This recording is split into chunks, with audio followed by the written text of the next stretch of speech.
What's going on, y'all? We back at it again. God wanted me to share some things with you. You already know I'm going to go ahead and share them.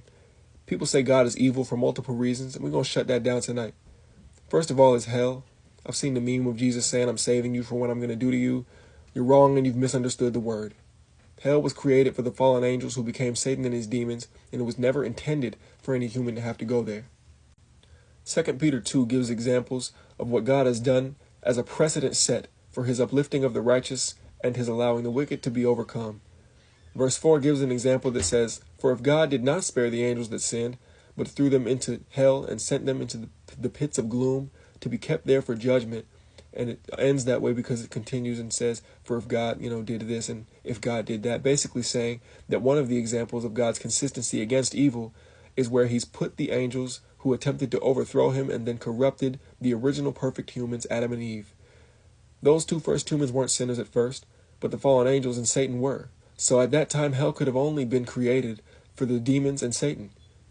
Hebrews 2:16 says, For as we all know, Christ does not take hold of the fallen angels to give them a helping hand, but he does take hold of the fallen descendants of Abraham, extending to them his hand of deliverance. Hell is exactly where these beings belong for attempting to overthrow God and retaliating against their failure at that by attempting to bring as many humans down with them through sin, because they know that God has a most valued possession, and it's us, it's humans. They're immortal, and therefore they cannot be covered by the blood of Jesus, because Jesus' death was for the wages of sin, and the wages of sin only apply to us because only we can die. They can't die.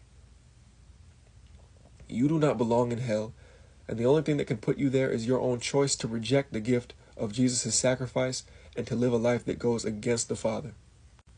Revelation 13:8 says, And all that dwell upon the earth shall worship him, whose names are not written in the book of the Lamb slain from the foundation of the world.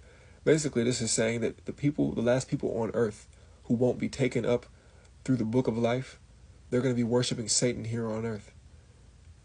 And let's go back for a second. It says the Lamb slain from the foundation of the world. Do we not realize that this means that before earth was even created, before you were even created, Jesus' life, the life of Christ, was already made forfeit in order to give you a chance? You can't call him evil for that, man. Come on now.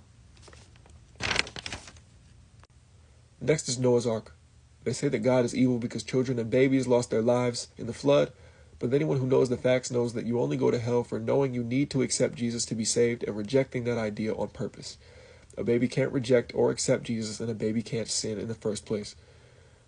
Those who are old enough to understand and sin and actively choose to reject God were taught to reject God because there was nothing going on in their family or really in the world that they could have an example of for the fact that God is really real and really true and that he needs to be accepted into your heart. It is your responsibility to teach your child how to save their soul. We don't go to hell for not knowing about God or Jesus. We go to hell for knowing and rejecting. So if your kid asks you about the Jesus they heard about and you tell them forget about it, their fate is on you if they never end up learning what it means and how to really accept Jesus into their heart. And you have a much more terrible fate awaiting you because whoever leads a child into darkness is more guilty than the child they were leading.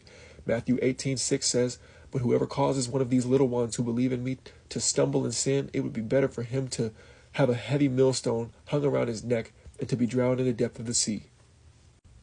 Finally, Jesus literally freed every person who had ever went to hell in the time before he sacrificed his life.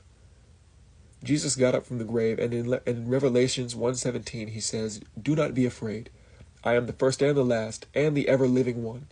I died, but see, I am alive forevermore, and I have the keys of absolute control and victory over death and hell. Jesus lived a perfect life without sin, and still dealt with the wages and consequences of sin, also that he could free the people who you're saying that God hates. He freed them, and then he took away the power that death and hell had over us. And it's in his hands now, and it's why when he got up, it says that he had all power in his hands. That's evil to you, that he freed all the people who you're saying deserved better? He freed them. So be quiet. He's not evil.